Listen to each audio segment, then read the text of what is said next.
What's up, mountain movers? Welcome back to the 1720 podcast. As many of you guys know, we are wrapping up last week, Women in Construction Week, March 6th through the 12th. And so this week we do something we haven't done before, which is reprise an old episode, or in this case, episodes. Back, I don't know, this was some of our earliest episodes. We sat down with Meloni Raney, who many of you guys know is the president and CEO of TEXO here in Dallas. Kevin oftentimes refers to her as the queen bee of construction. And we sat down with Meloni back in some of our early episodes, episodes 7 and 8, I believe, and spoke with her about, being a woman in the construction industry and a variety of issues. And so sort of as an homage to WIC Week being last week, we're going to circle back to that for two reasons. One, because of WIC Week, and two, because we did something unusual with Meloni's episode. That is to say, we recorded once, but we split it into two episodes. And so episode 7 was released back on September the 28th, 2020, and episode 8, or part 2, was released on October the 1st, 2020. And at the time, we were experimenting with, different episode lengths and how we were going to go about releasing things and whatnot. And so this is the only long-form recording we did that we split into two episodes. And as a result of that split, the second part, where Meloni talked a lot about leadership development on construction sites, the value of being adaptable in the marketplace, collaboration and raising the boats, discipline, diversity awareness, and maintaining like this ongoing humbleness and hunger and drive. That all happened in part 2. And I think as a result of the way we rolled those episodes out, it didn't catch as much airtime as it deserved. So to give Meloni the airtime that she deserves, as an homage to us wrapping up WIC Week last week, and an opportunity for us to look back, revisit, and reprise some of our prior episodes that we really just think are awesome, we're going to share that full-length recording here with you guys today. So without further ado, Meloni Raney, President and CEO of TEXO. Welcome to the 1720 podcast. My name is Kevin Carey. I'm here with my co-host, Stuart Shirtliff. Hello, everyone. Welcome back. And we have construction royalty with us today, Meloni Raney, President and CEO of TEXO. Welcome to the show. Thanks. Excited to be here. We're excited to have you, the queen bee of commercial construction in Texas. I was going to do the trumpet fanfare, but I couldn't fit it in there when you said royalty. It seemed like it'd be funny. Yeah, it would. So, current president and CEO of TEXO, but the story doesn't start there. I know 8 or so years ago, I was serving at a CEF career day, and I believe you had just started at TEXO for that event. Yeah, I think that was my first or second week here at TEXO. I was doing the member programs and services, and that was our first big event, and that is where we met. You're right. Yep, just jumped into serving with TEXO, and I think you were doing about the same. The funny thing I remember from that day is I just had a herd of kids with me, and we're walking through all the different stations within CEF, and I'm a glazing guy, and none of the stations were glazing. And so we were taking them to ductwork, and they said, yeah, just speak a little bit about ductwork and then go to plumbing. I'm like, I can't. That's PVC pipe.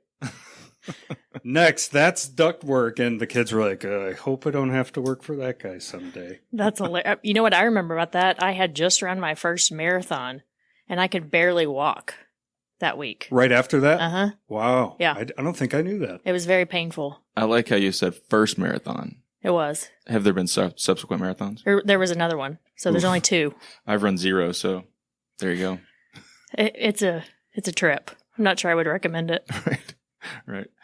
So tell us, how do we get to that CEF meeting with Kevin? I mean, I know that everyone's story is different and all roads are kind of winding, but how do you end up here at TEXO in that position? Then we'll pick it up from there as to how you get from there to here. A nice, long, twisty road. But I started out I was born and raised in a small town in Oklahoma and thought I wanted to be a structural engineer. And I made it through about 2 days of that, studying at OU. And then I quickly changed my major to architecture. And a few years into that, I picked up construction management as my minor and really realized that was probably my passion. But I was already 3 years into architecture, and so decided just to graduate. I came down and I worked at Beck, which is a design build firm that is headquartered here in Dallas, and did my summer internship with them in 2004, and just absolutely fell in love with the design build process. Came back to Dallas once I graduated and worked for Beck for about 9 years and started in architecture, quickly moved into construction, and I went to work on a job site in the winter in downtown Dallas. And boy, you saw just the inner workings of the construction job site. And again, just my passion for construction was really ignited there. And I stayed at Beck for about 9 years and then had the opportunity to move to TEXO and lead their member programs and services and focused really on leadership training. And so I've been here since 2013. I was in that position for about, about a year and a half. And then the president and CEO position opened up and submitted my resume and got it. There you go. 9, 10, 12, 14 years in a couple of minutes. There you go. There you go.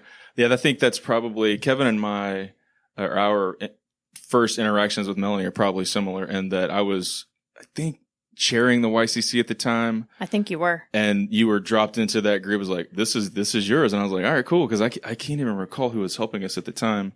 But then that's when we became friends and started picking up from there. And so I've known Meloni for however long you've been at TEXO.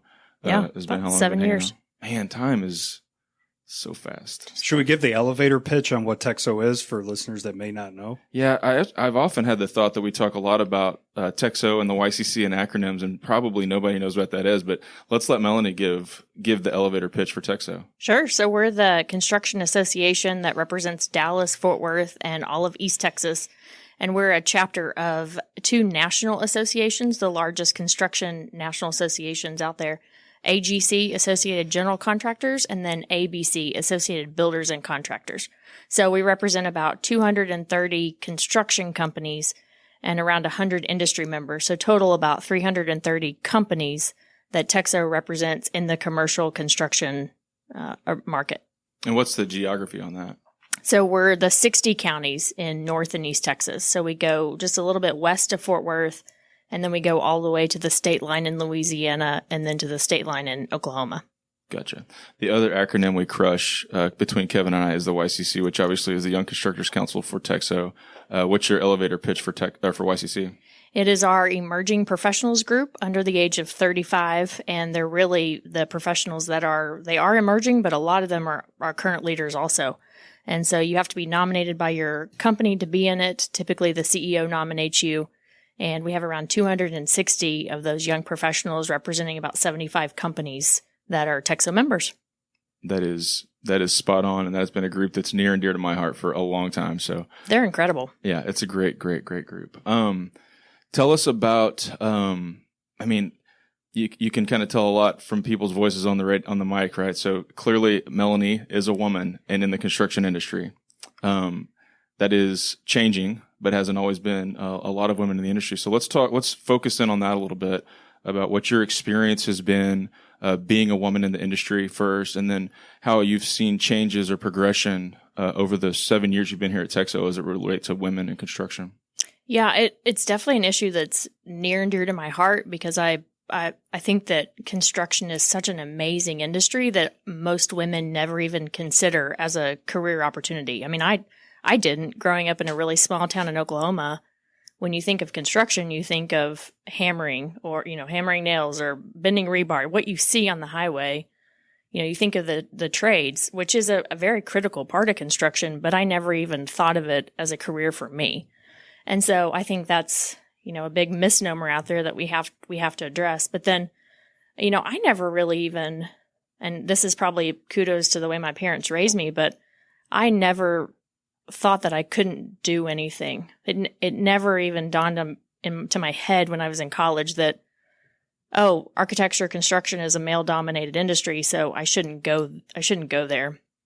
But it was actually that first job site that I was on in downtown Dallas, and I had the ironworkers were following me around on the job site based off of my perfume. Like I could hear them over their radios.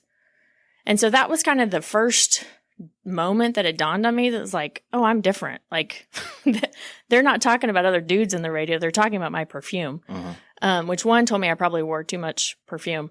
But then two, it was, I'm different. And so there was a great superintendent out there who coached me through the situation. And I'm so thankful for him. He actually had 3 daughters, and I think that helped him coach. That changes things. Yeah.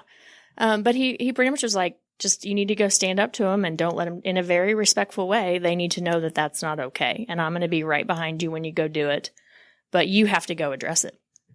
And so that was the first time that I think the reality kind of set in of there are probably going to be situations that are really hard as a female in construction, but you can do it and just tackle it.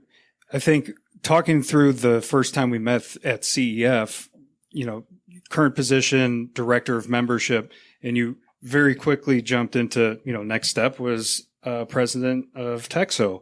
And I think there's something to unpack there relative to being a woman in construction, because I think that was a tough road for you. And because you and I became really good friends over the years, and getting that behind the scenes look of your journey, sometimes grueling journey, up towards that next level. So could you kind of speak on that a little bit? Yeah, that was a really tough time. Just looking back on it, our CEO had left, and his responsibilities were really given to two of us here in the office. And so after a few months of doing some of the CEO's responsibilities, it really dawned on me that I liked this. And, I came from the industry, and I really wasn't very familiar with the association world. Mm-hmm. I really thought that I was staying in construction and just kind of moving companies. I didn't realize that moving to an association was a very clear career change. And so once that started to dawn on me, and I started to take on some of these CEO tasks, I really just liked it. And I love our members. And so I kind of naturally just drifted into that and actually decided to submit my resume, and nobody knew. None of the team here at TEXO knew. Most of our board didn't know. It was just a search committee. Mm-hmm. And they got quite a few resumes from all across the country. And it was about a 9-month interview process. And so I went on 4 or 5 interviews with the selection committee, and it came down to me and another male. And so and it took about a month for that final decision. And it was really, it was exciting, but it was also very scary. Yeah. Because this is, in most terms, it's a good old boys club. Construction is, and especially the construction association. So when you go, the pictures on the wall are just a lot of old dead white guys, just quite frankly. And so it's a little terrifying to think of. I was a 33-year-old female architect, nonetheless, at the time, that was about to take over their beloved construction association, and they didn't know me. So it was, I'd only been at TEXO not even 2 years. So I was still meeting a lot of the members. So there was a lot of joy when I found out that I was the one who got it, but I quickly rushed into scared, because then it was going to be blasted to our entire membership. Mm-hmm. And so I was really worried how it was going to be perceived and how I would be received as this new president and CEO. I have a unique, different perspective on that, because I never saw scared. I saw bold and confident, right? I never saw that underlayer of all of it. But I'm becoming more aware of the things I don't see. We talked a little about Brian a few episodes ago, and my wife and Ashley and I talk a lot about how I don't know what it's like to be a woman at the law firm like she was, and I don't know what it's like to be a woman in construction. And so this notion that it's going to get blasted out to a bunch of largely dudes, that a woman is leading the association, that fear, I never really thought about it like that. Yeah. I didn't sleep the night before it went out. The board approved it on a Wednesday, and it was going to be blasted at 10 a.m. on Thursday. And I didn't sleep a wink on Wednesday night before it went out on Thursday. What's your biggest fear in that situation? I get the notion that there is fear, but what is it more specifically honed around? It's probably that it was going to, probably 10,000+ people, and a lot of people that don't know me. And so the quick judgment of being, when I walk into a room of peers across the country with AGC and ABC chapters, I'm different. And thankfully over the last 5 years, we've gotten a lot more females in those positions. But 5 years ago, I was about the only one. And so that's just, it just creates this thing of, are you where you're supposed to be? It shakes your confidence a little bit. And so thankfully, like I said, I think my parents grounded me in a whole lot of confidence that I was able to overcome that. But it is this, you're going to get this immediate judgment of being a younger female architect taking over a large construction association, one of the largest in the country, you know, and a lot of people place a lot of trust, and, you know, this is their association, and it should be. They take ownership of it. And so after it actually was announced, I probably went on 75 to 100 more interviews, quote unquote, because members wanted to interview me because I was taking over their association. And just needed to know who you are. And yeah. It's interesting. It didn't dawn on me until now, the significance of that, because I saw it from a friend being a cheerleader for you just for a natural promotion, but I didn't understand the significance of you stepping into this role as a woman in a male-dominated industry. Ironically, I didn't either. Yeah. It was just, to me, it was, I love TEXO. I love our members. I'm really enjoying this work. I want to do it. And it really took a little bit of processing to realize, oh my goodness, what just happened? Right. But it's important. I see the importance now and the significance of it now, and how much impact you can have in this position. And in each meeting that I see you go to, at webinars, in person, whatever, you always hold that confidence. And I think you're inspiring women, outside and inside construction to say, man, I can make it to that level regardless of my gender, purely based on my qualifications. So it's really exciting to see. Thanks. It's been a journey. It still is. Definitely not over. Oh, the journey is in the middle of just a pandemic. It's just beginning. Literally. I mean, goodness gracious. I know the association took, I don't know what the right word is, pivoted to help in ways that they had not helped before. And I can remember being up here at the TEXO office when I probably shouldn't have been. And it was full of masks and thermometers and just to see you guys react and step into an area that needed someone to step into was amazing. To see like what TEXO and what you under your leadership has done for the industry, just in that little microcosm, has been amazing. And so the journey, you're in the middle of a journey, but kudos to the distance that you've come so far. Yeah, it's pretty neat to see how I admire the leaders who just do things, like who react really quickly, and then come to find out it was like, man, that was a pretty bold move. Like, I'm glad they had the guts to do that.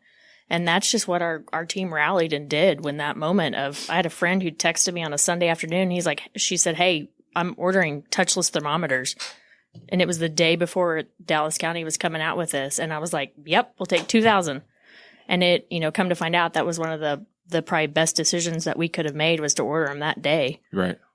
Right. Cause you wait 12 hours, you're out. You can't get no problem. Yeah. And it still took us quite a while, but I'm so thankful that our board allows us to do that. Like our board gives us permission to go do things that other associations don't do. They don't put us in this little box that says the association does this. Our board tells us, you do what the industry needs. You have permission, go. Yeah. I don't want to like wallow in that moment of fear, but when you said it, like a few things resonated with me that I want to like take us back to and talk about. There has to be something through that period, however long it lasted, from, you know, the night you don't sleep knowing that it's going to get blasted out, to today, where that fear has dissipated. And tell us what that is. Is it a person? Is it a community? What is it that you lean on or rely on to make it through, to bridge from that spot to wherever the end was? What was it? What is it? Man, there's I could rattle off probably 15 things, but you know, I have such a strong community of friends, you two being, you know, part of them, that just are always encouraging and always motivating to never be mediocre. It's always be better. Like in everything that you do, give it your absolute all and always work to be better. And that sounds so simple, but man, it's important. Every single day when you wake up and say, I'm not going to be mediocre. I'm going to give today everything that I have. And when I crawl into bed, sometimes at 8:30, I know that I've given it everything that I had, and I'm done, you know, for the day. And so that's huge. And then there's a verse that, always has, these last probably 4 or 5 years, are really just given me a ton of peace. And it's, perhaps this is the moment for which you were created. And that verse has literally been in my heart just pretty much every single day of giving me the peace that, if the Lord didn't want me here, I wouldn't be here. Like, I'm here because of him. And so everything that I do, he's going to give me the strength as long as I'm walking in his footsteps to do it. And so that's probably the most reassuring piece that I could ever ask for. I mean, I won't tell, this is not about me and I won't tell my story here, but I knew you were going to say that because I remember going through a space and you said it to me. And it meant a lot at the time. And so to hear you like say that was for you at that moment, what constituted at least a large part of the bridge, is awesome to hear. And I'm looking it up while we're talking. I think it's Esther 4:14, right? It is. Yeah. Mm-hmm. Yeah. I have this awesome gift that is in my closet. That it says that, and somebody gave it to me for my wedding, Stuart Shirtliff. And Ashley Shirtliff's idea, I'll give her credit. 100%. Thank you, Ashley. Yeah. But it's in my closet, and I see it every single time that I walk into that closet, and it is just a reminder, and there's just peace in that verse for me, because we do tough things every single day, and you need to know that you're walking in somebody's presence who's a lot bigger than us. Yeah, for sure. Something that's dawning on me right now is, running a company, you have the burden of leadership within your divisions and your different offices and the different teams. But with your position, you carry the burden of trying to run an office, and then every company that's a TEXO member that you have a relationship with, that brings things to. So could you talk about how do you balance that mentally? How do you kind of roll through that in stride and leave some gas in the tank for your team, for yourself, for your family? Really poorly most days. And that's probably the common answer that you guys get when you ask that. But there's definitely, it's hard. I mean, it's a struggle. And I think I've been more apt to admit that the last year than ever before. I think before that I was kind of running on a whole lot of adrenaline and just excitement, and, it wears on you. It's so fun. And I love our members, and I love what TEXO does. Like, there's not an ounce of me that doesn't want to do what we're doing.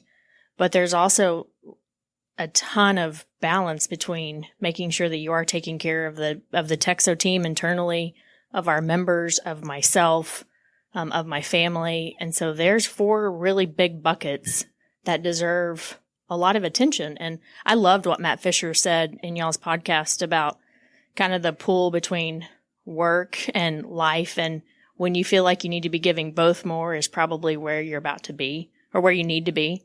And I thought that was really neat, because there's a little bit of calm in knowing, okay, I'm trying to be better, and that's normal, to be stretched pretty thin. But I think it's also just giving yourself some grace. I can't be everything to everyone.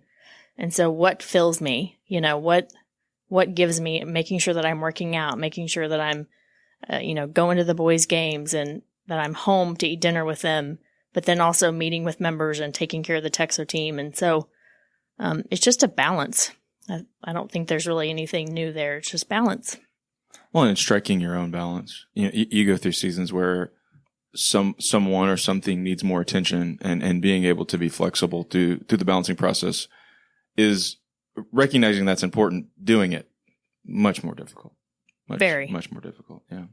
And saying that it's okay that you don't have it all figured out. Like, I think the theme of 2020 has to be, it's okay to not be okay. Mm-hmm. Like, it's just I had a moment a couple of weeks ago where I was like, I'm just tired. Like, everything in me is just tired, and I think I need a break. This sprint pace since the middle of March has caught up to me, and I had to give myself grace to say, I probably need to take a few days off. Put my out of office on and be gone. I've heard you say that a couple of times through this whole season, and I know you're saying it to other people too, because it actually ping-ponged back to me, and somebody said, what Meloni told me the other day? You can't do the sprint pace for a marathon distance. And I think there's a lot to that. I think about it in the sense of like a fire. Like, the fire is super hot, and what that means is it's consuming everything. Right. Right. And you can't let that happen. We need to be hot, but not, bonfire hot. Yeah. Just hot always, but not where it consumes everything. And this industry is known for going at such a fast pace for so long, because I think a lot of us are workaholics. And so in construction, you work, if you're working out on site, you're there at 6:30 to have coffee with the superintendent, and you probably won't leave until 6:30 that night. And that might be early some nights. And so it's just kind of something that's in your brain that we just do in construction. And I don't always think that that's the right answer. Well, and one of the things that you and I talked about a couple weeks ago that was one of the successes of trying to kind of break through all these different buckets was kind of forced into an A-B schedule at the office. So y'all are currently on an A-B schedule, right? Correct. And so on your days that you're off, you're finding ways to be much more efficient at home. Can you kind of talk about that a little bit? I am. It's probably changed a little bit even since we talked, which is kind of funny. But, so we've got 4 boys at home right now that are all virtual school. And so, man, that changes a house really quickly. And so before I was finding it to be pretty productive because I was at home and the boys were out doing things and I could actually get a lot done. But these last few weeks, it's been really difficult to get work done at home. So I actually find myself, thankfully, my husband works from home every day. And so he can watch the boys. And now they're pretty self-sufficient now that they're in a couple weeks. But now I really can't hardly do anything at home. So now I'm on an A-B schedule myself up here every single day. Yeah, we're doing the virtual school bit too. And I think your boys are the same. They'll go back for real on Tuesday. Yes, as soon as possible. As soon as possible. But yeah, our first couple of days were rough too. And teachers are doing the best they can, but they didn't sign up to be technology professors. They signed up, it's been a struggle to get them in the right Zoom class and make sure they're whatever works and all that. Yeah. My hat goes off to all these teachers. Yes. They're saints. Yes. Very much so. Very much so. Grace is needed. Yes. It's a lot of people's first time on both sides of the fence, whatever perspective or side you're standing on. So I hope a lot of people realize that when frustration sets in that we're all just going about this the best way we can. That's what thinking back to Matt Fisher's podcast, what he said, I think it was actually the opening line on the podcast that said, parents are going to look back on 2020 and be like, oh my goodness. And the kids are going to look back and be like, Mom and Dad were home. Yeah. And that has actually resonated with me quite a bit, thinking this last week or so of, you know what, take a few minutes, like help them get logged in, help them, cook them pancakes before they start their classes, like do some things while you're still there, because that is what they're going to look back on, create those memories. Because in all reality, that is more important than almost anything else I'll do in my life. Yeah, right. Yeah, they'll look back on it for sure. All right, so we've been going for about 30 minutes. And some advice we're getting from our friends and peers is that we should stop these down. And that way people can listen to them on our commute. So I think we probably take a break here and we pick up on the backside of this with mentorship opportunities, because there's a story I want to explore from what you were talking about, I think you were talking about earlier. And so I think we pick that up on the backside of a break. Welcome to the 1720 podcast. My name's Kevin. I'm with my co-host Stuart, and we're excited to have Meloni back for part 2. We talked through a lot of great wisdom nuggets in the first round. We want to jump right back into it. Yeah. So last time, Meloni, when we were talking, I was saying that I wanted to come back to a story and kind of dive a little deeper into it. And so that story is from earlier. You were talking about kind of first day on construction site, and the guys were falling around on the microphones based on your perfume. But there was a gentleman in that story whose name you didn't mention, but who encouraged you to stand up to those guys and just say, "Hey, I'm here for real." And that speaks to 2 things I want to talk to you about. One of them is that guy sort of being ahead of the curve in advancement of women in construction. And the second being the leadership that he displayed that day and perhaps always. I don't know him. So let's go back to that story and kind of touch on those 2 points.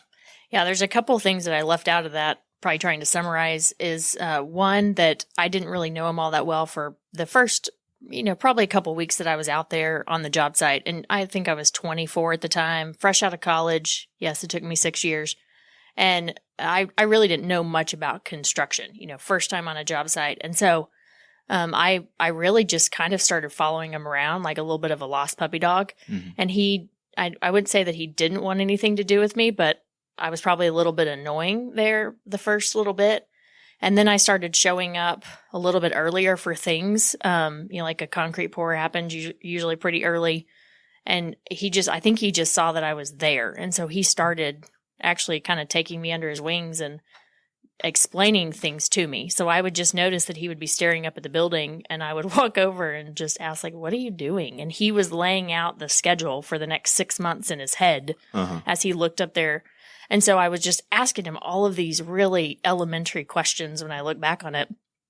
But I think once he realized that I was pretty hungry and wanted the information, he kept feeding it to me. And so we had built up a pretty good rapport after that. And then the other piece of the story is there was an assistant project manager that was a female on the job site also. And she was a great person that I could bounce some things off of. And so she was the first office that I went to after I had this incident on the job site. And then he came in and is the one that, kind of led me through the problem solving analysis. But he has 3 girls, and I think that probably gave him a little bit of a softer heart for what had just happened. And I couldn't agree more. I think he was a little bit ahead of the curve of this isn't right and it needs to be addressed. Yeah. And in doing that and in addressing it and encouraging you probably to address it on that day, and maybe always demonstrated leadership on the job site. And I know leadership development is something that's very near and dear to your heart. And so tell us a little bit about maybe why it is and what TEXO is doing to gain ground in that area. Yeah, I started to, like I said, I was at Beck for 9 years. And what I really started to understand was the project manager, the leaders in the construction companies, man, they have so much influence on people. And if you're a good project manager, you can impact people's lives so positively and just pour into them while they're on your job site. And the reverse of that, or the opposite of that, is if you're not a good leader, you can completely wreck them and you can leave a wake of destruction behind you. And I just started to see this, just the influence and the power, for lack of a better word, that these people have in other people's lives. And I don't think that's emphasized with people quite a bit. And so I think construction is really strong technically. And for the most part, people in our industry are just technically sound. But the thing that we don't talk about are the professional skills and the leadership skills. And that is an area that we're working with colleges to try and, start it in college, where we're talking about those professional skills and leadership skills, soft skills for some people call it, because that is where people's lives are impacted. And when you talk to somebody who's had a good leader, man, it changes their world. And so that is what I want the industry to be known for. Construction has the best leaders in Dallas-Fort Worth. That is what I want said about our industry in 10 years. And so really TEXO focuses on how do we create those better leaders? How do you have difficult conversations where it's a win-win coming out of it? How do you pour into people and make them better, even though it's tough oftentimes? Well, and over the years, you've created all those different buckets, difficult conversations. I know I've taken the public speaking or presentation course, and I got a ton of value out of that because you bring professionals into that position. And what I need to do is be vulnerable and know that I'm a little weak in this and I need to get better. The tough part is trying to get somebody to take that course that doesn't think they need that course. Oh, yeah. So anybody know how to navigate those waters? Well, not knowing it, right, and not valuing it is the other thing, because there's so much emphasis in the industries on technical proficiency. And it seems like, at least from my perspective, I see it a little in the construction industry. I see a little bit in the legal industry. The technical proficiency rules the day. Leadership is just extra. And I don't know that the paradigm should be completely flipped, because we all need to have technical expertise to complete or execute our jobs. But it's very high in equality. It's 50-50 ish. Which means it's not getting the attention that it deserves. Right. And I don't know how you convince someone that the paradigm needs to be changed, let alone identifying that it's a weak spot for them or a blind spot for them. What is TEXO doing around that? Well, I think part of it is just talking about it. I think it used to be taboo to actually even talk about professional skills in construction, because it was all about dirty boots. We're building, what construction is. The grit of it. And so we actually have had a ton of conversations with HR professionals and CEOs that want their company to be different. And they realize that these professional skills are how you get there. That's how you differentiate yourselves. And the younger generation coming out of college, they're demanding these types of trainings. And so what we found is really just the conversations with the HR professionals, and then they go infiltrate that, or the CEOs, they go infiltrate that in their companies, and then they're sending the people to us, and then they're also telling us what training they need. And if one company needs it, 150 companies need it. And so we're just taking it to the masses once we have it developed. Mm-hmm. Well, that's a good kudos to TEXO too, is that I think one of the value propositions that TEXO has is adaptability. What do you need and how can we help you? And I think associations are guilty to some extent of having a model, and TEXO's model is more flexible or we have dashed lines on the outside. Well, that's a good thing, right? I mean, it's a good thing to be able to say, I see that either our membership or the industry as a whole needs this thing. Let's go figure out how to do it. I think your Safety First program is a shining example of that, of a gap that sort of needed to be filled. TEXO steps in and crushes there. I think when I was younger in my career, I had a mentor who told me one of the best things you can be for like a department or even a person is just agile. Like you can move quickly. Mm-hmm. Like a big ship doesn't turn very quickly, but if you're agile and you can adapt, do it. And that's actually, I've used that a lot in my career, and I've never been experienced for the position that I got. It's always, I've learned it after I've gotten the position. And so, I call it getting kicked off the end of the dock. Well, you better learn really quickly how to, what you're doing, and then how to differentiate yourself. And so you have to be able to adapt quickly. AKA March, getting kicked off the dock. Seriously. And both of your firms have helped me out with that. We're adding value in just all sorts of uncharted water, where TEXO's supplying all these orders by county, and they're getting them before we're getting them, and we're able to read and react in jobs and sites and counties that have a different order than the county that our office is in, and vice versa from Stewart and your law firm, with getting in front of the legalities of things and having that sense of community in our industry. I think it's unique, but it adds a ton of value to somebody like me that's obviously never seen anything like this. And I have the dual resource of y'all being close friends and working for awesome companies. So yay for inner circles. Yay for inner circles. But yay for breaking down these walls, because I feel like lots of companies want to keep all of their people and all of their secrets behind a door, behind a wall, and not experience what other companies are doing. And one of the great things that I think TEXO does, I definitely got from the YCC, and I super get from our peer groups that we're in, is breaking down those walls and saying, hey, what are you doing? How are you solving this problem? How are you struggling through this issue? And just being vulnerable and saying, we do it too. We don't know how to fix it. Or we did that last year. Let me give you some resources, because we're all in this together. We're all in this together. And what's so unique is that collaboration doesn't happen in every single marketplace. When I talk about TEXO to my peers across the country, we have a very rare thing in DFW. And I really think it's because we're a joint chapter of ABC and AGC. We're the only one in the country. But, our membership is really 50% general contractors and 50% specialty. And so we sit around the board table together. Mm-hmm. And I think over 10 years, that has caused a more collaborative spirit amongst the DFW area, where it's funny when I'm talking to some potential members, they'll be like, why do I want to share, come in and share my secrets with other members? And I'm like, because we all get better. And once you come in and you see it, you want to be a part of it, because the rising tide raises all boats. And so that truly is the mentality of the people that are a part of TEXO, is we want to be better. We want our industry to be better, because what's that? The worst type of competition is an uneducated competitor. Mm-hmm. We're all going to get better together. Yeah. Okay. So let me take something that was said in that conversation and kind of make it personal to Meloni, which is, we're talking about how do you even know if you need leadership, or identifying your blind spots or whatever. What's the space in your life right now where you're like, I've identified that as a place that needs growth, and I'm working on it first. And then second, how am I doing it? How are you doing? What are you doing to tackle that? And it doesn't have to be super personal. Just, we all have something we're working on, right? That's a mantra at my dinner table. We Right. all have something we're working on. What are you working on? How you doing? There's a couple things, when I think I mentioned in the first portion of this podcast that a couple weeks ago, I realized that I was just tired.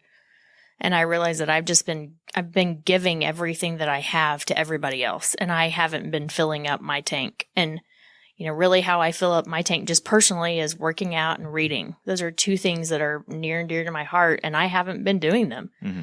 So I've set goals for the remaining 4 months of the year, and I plan on crushing it. Quite frankly, I'm doing good. I worked out this morning at 5:00, so I'm good.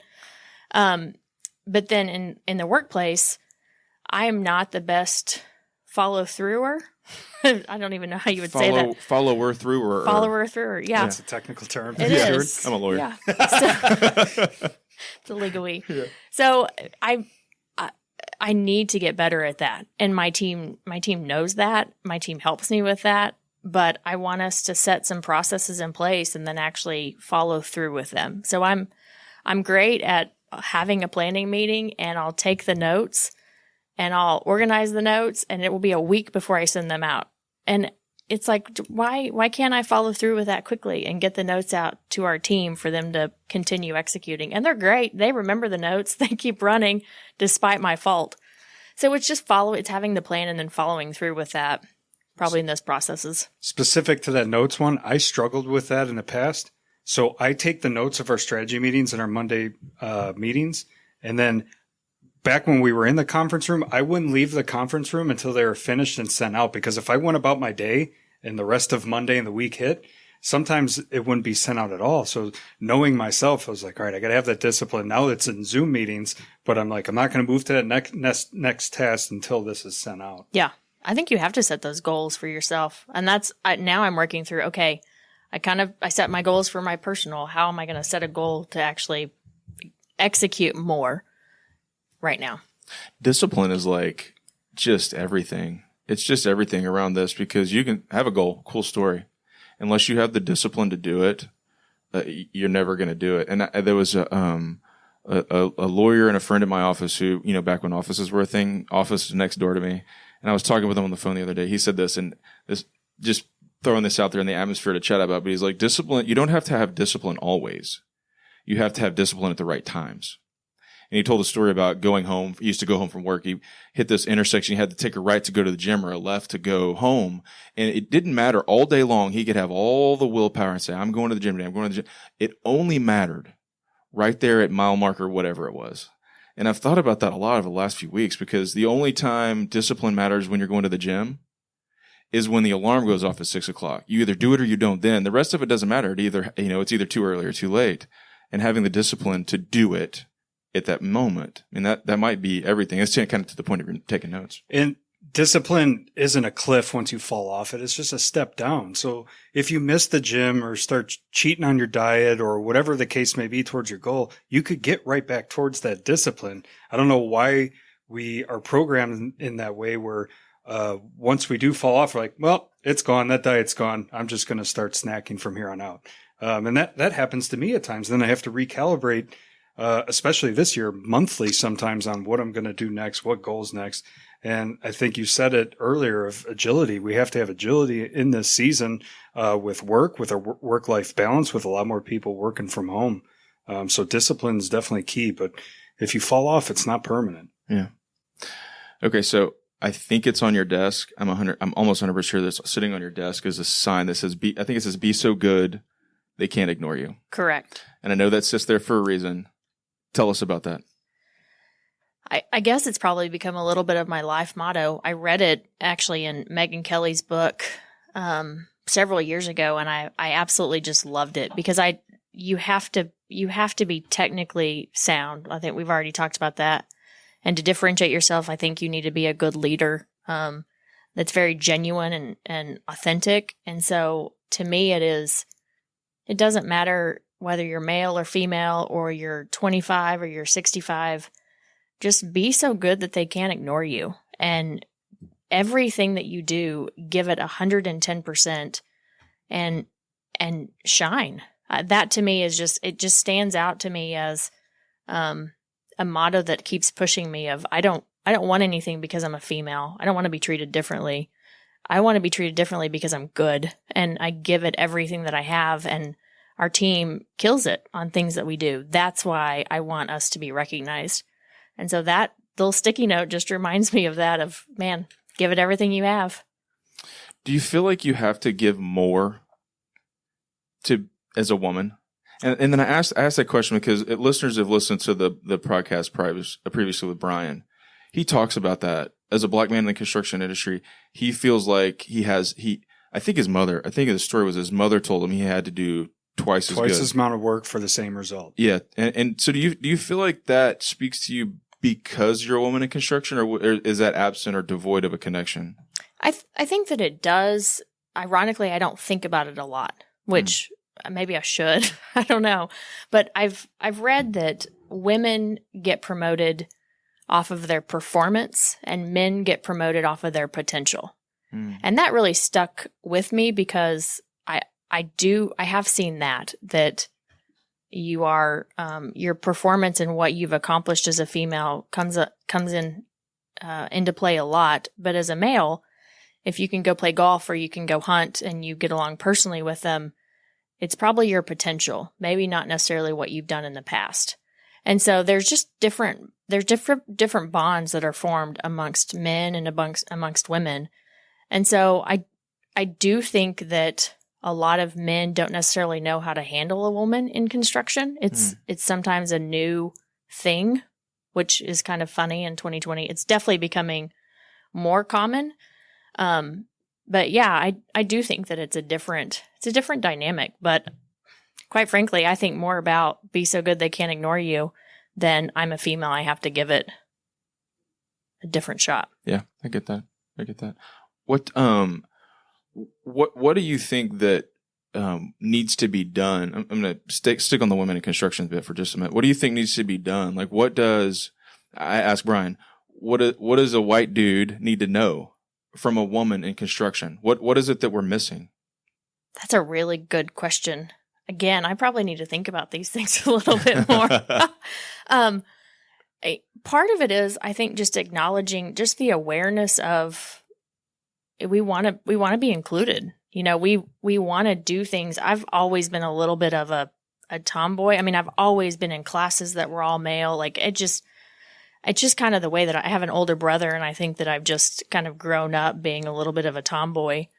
And so to me, it just became a little bit just natural. You know, I don't get defensive in meetings very often. Like it takes a lot. But I have some friends who get pretty defensive being a woman.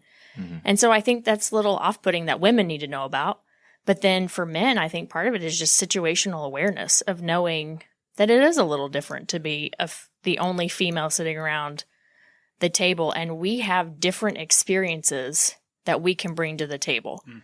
And so, you know, what I've been through in life, it's been kind of funny. You two are great friends, but I think we've talked about some things here today that we've never even talked about. Mm-hmm. Absolutely. And so my experiences are very different. When I first came to work here, Brad Brown was the CEO, and he ordered these sweaters for board gifts. You probably remember that. Yeah, and when he came in to give it to me, the TEXO was on the back embroidered. And I was like, I love it, but nobody's ever going to see that TEXO. And he's like, why? And I was like, well, I have hair.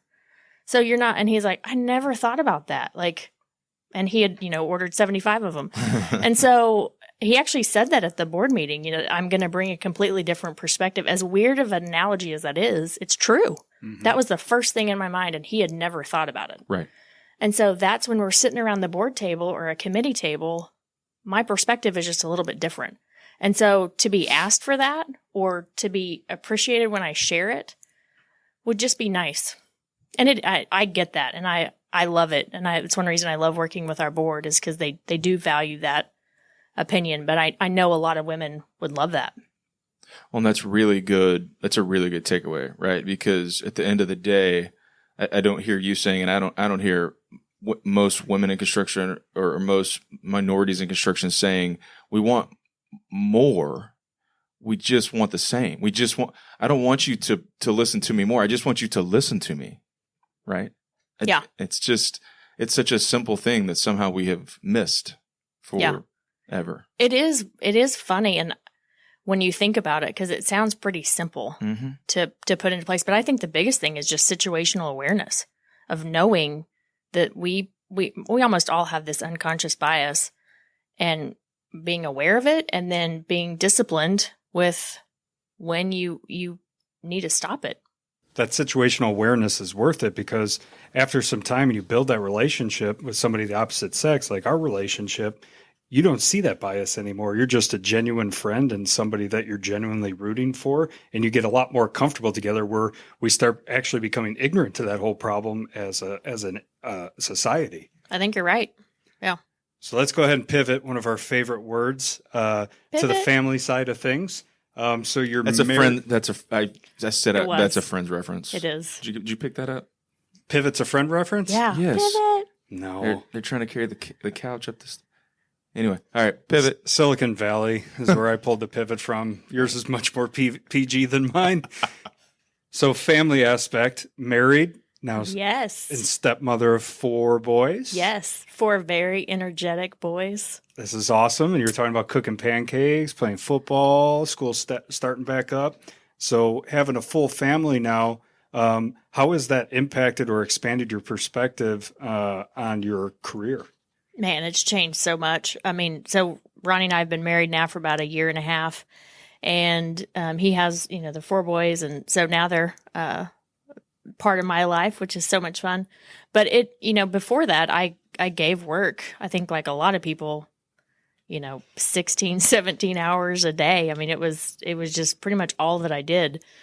And I wouldn't take that back at all, because I think Same. it allows me to understand now how grateful I am for the family. But my executive coach was finally like, hey, if you want to get married, you better start dating, because Step one. You need to meet people. And so I'm so thankful that I met Ronnie, and he's the perfect balance for me, because I'm probably not the easiest person to get along with. And then I've got, 350 members that I love, and I like to give time to them. And sometimes that happens to be at 8 p.m. at night when they call.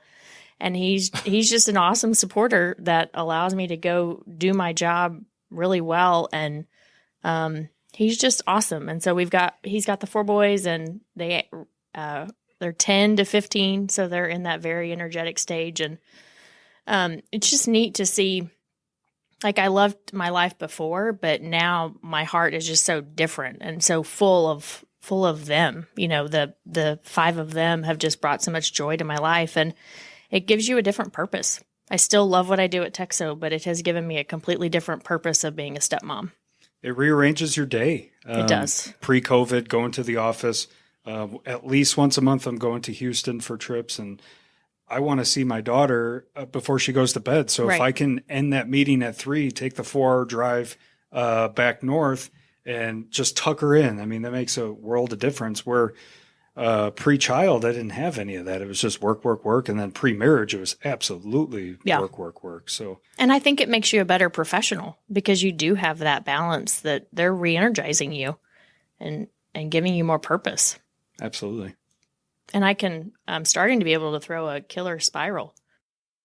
All right, I got a funny Ronnie story that I'm gonna throw at you. But I remember one of the first times I met him, he was talking about how when y'all got married, he probably started dating, but when he got married, he inherited like 1,400 new friends. Seriously. And Yep. how's he handle having immediately 1,400 new friends? Like a champ. I mean, it was so cool to watch him at our first gala. There's 850 of my closest friends at the TEXO gala, and he's there trying to, he did a great job remembering names. And to this day, I'll reference back somebody that he met at the gala, and he's like, oh yeah, I remember them.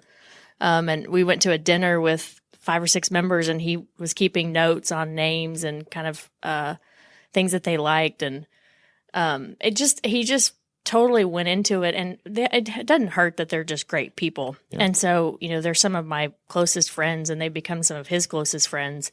And so, man, he dove right in. Yeah, you almost have. It's either that or drown, right? Because it it's is. Definitely a fire hose. Yeah, it definitely is. A fire hose. He went on. It's funny. He probably went on 5 or 6 interviews with members whenever we were dating.